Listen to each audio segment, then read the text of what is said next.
All right, friends, this is video 2 of my series of videos of installing a Whipple supercharger on my 2017 Chevy SS. Last video I went through all of the parts that came in the box, and this video I thought I would go over real quickly the things that were not included yet recommended for installation, and then also talk a little bit about the tools that I intend to be using during my install. So the installation manual actually has listed out what they recommend. It's no actual parts, it's just consumables. So for example, it recommends having 2 gallons of coolant. It recommends having some distilled water. It recommends having various thread lockers. So I think Loctite is what it asks for, or equivalent. So it wants all 3 types. I ended up going with Permatex just because that's what I've had. It wants green for small bolts and then blue and red for the bigger ones. So I got those. As part of the kit, there are some gaskets that go between the intake manifold, the bottom part of the blower, and the cylinder heads. It is recommended to tack those in place on the cylinder heads before lowering the intake manifold down. So the recommendation I got was this Permatex high tack that I can put on one side of the intake gaskets and affix them to the heads, which should then make my installation of the blower intake manifold a little bit easier. Also recommended are a wrench, or I guess a pair of pliers for hose clamps, since we're doing quite a bit of plumbing, and the little constant tension hose clamps are what are predominantly on the vehicle and also exclusively in the kit. There's a set of pliers that I bought to be able to take those on and off. These are actually kind of ratcheting, so once you actually have the constant pressure clamp loosened, it'll actually stay in that position and you can work on getting it off.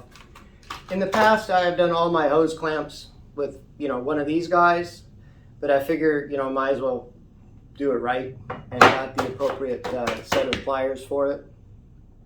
I have 2 torque wrenches, so one small one here for inch-pounds for the small bolts that go into, aluminum threads, so I don't pull those out. And then they're, regular standard torque wrench that, probably everyone has, click type. This one goes to 160 foot-pounds. I quickly figured out that I need to torque one bolt.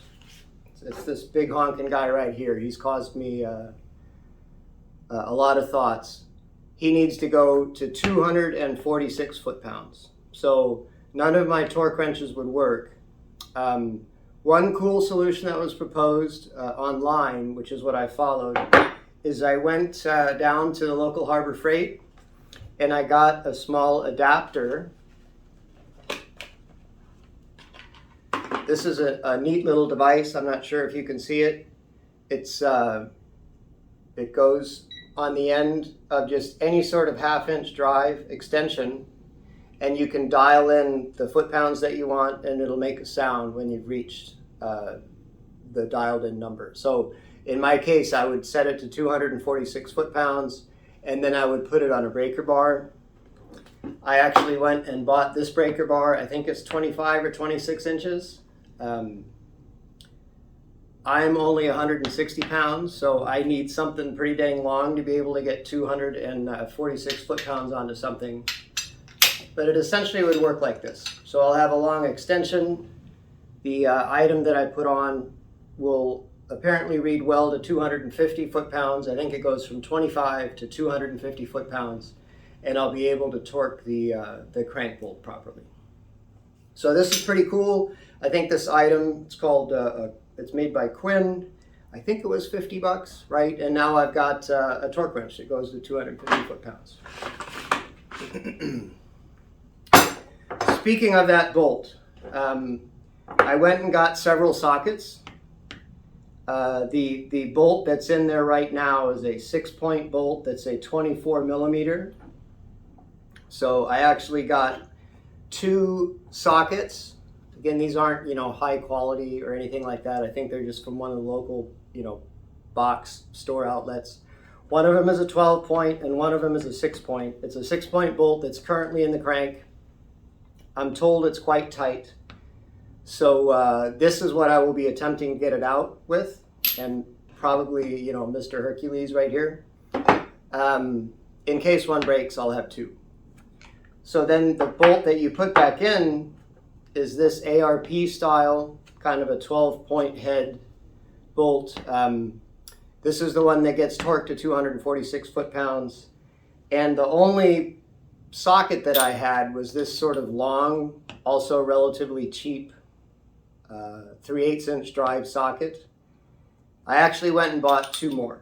So I had to actually end up getting a set with some 11/16 half-inch drive sockets. If it turns out that I'm able to torque at the spec and this one doesn't break, you know, then I can just return these without ever having opened them. So anyway, that's my plan. If one breaks, I've got a couple extra. Let's see, what else? The kit asks for a 1.5 inch hole saw, so I have one of these. Just goes into my regular drill. I also bought this guy right here. This is to be able to remove the little plastic clips that hold my front bumper skin or fascia or whatever you call it on. I used to just use a screwdriver and pop everything out. I think this is a little bit more friendly on the hardware, and hopefully I don't lose or destroy as many of the clips taking them off. So yeah, I have high hopes for this guy because in the past I've actually destroyed a fair number of those clips. Otherwise, it asks for tie-down cords or bungee cords. So I bought a container of these. I'm told that they're really only good to hold harnesses out of the way. So as I unplug, say, my injector harness or any of the other hoses, pipes, anything, I can use these to hold them off to the side and have a clean working area in the middle. So I thought I would do that. The instructions recommend buying automotive grease. I have some just, you know, universal lithium grease. It's going to work just fine. It also recommends brake cleaner. I have, I don't know, probably a case of this brake cleaner. And yeah, that's it for the consumables. The instructions also ask for a set of metric socket drive. I guess these are like Allen wrenches, maybe like so hex bits, I guess maybe they're called. This was, again, not expensive. It has all the sizes that are needed, just goes on a 3/8 inch drive ratchet. It asks for a Torx bit ratchet set. So I think I had these. These are probably also something like 12 bucks or something like that. Lasted pretty much forever, but I've got these. And then the tools I'm going to use are just regular, you know, ratchet and box end wrenches, closed wrenches. I do happen to have a series of tools. So here's a Milwaukee Fuel kind of auto ratchet. I have a little impact driver also from Milwaukee that I'll probably use for probably more removing than putting things on. One thing I did buy, given that I already have a series of these batteries, this is a right angle drill. I bought it very specifically for the drilling of my crank pulley. One part of the installation is to install a tool on the crank and then drill 2 dowel pin holes and then put 2 dowel pins in so that the crank pulley doesn't spin on the crank itself. And various online folks have told me that getting access to get the drill into the little jig that comes with the kit is difficult, and that a right angle drill would make everything very much easier. So I just bought one. Here it is. I've got same battery, I think it's the M12 battery that I already have goes in. And I should now have plenty of room to put my, it's a 1/4 inch drill bit, go in there and drill the 2 holes for my dowel pins.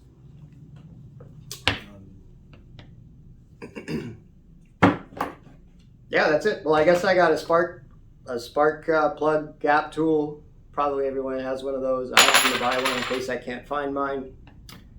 And I think that's it. That's it for video 2. I hope to actually do the installation this upcoming weekend. So that would be, I guess, March 11th and 12th is when I'll get my car in here and start pulling it apart. Hopefully I can maybe get it tuned next week and post more videos about it. Anyway, thanks everyone.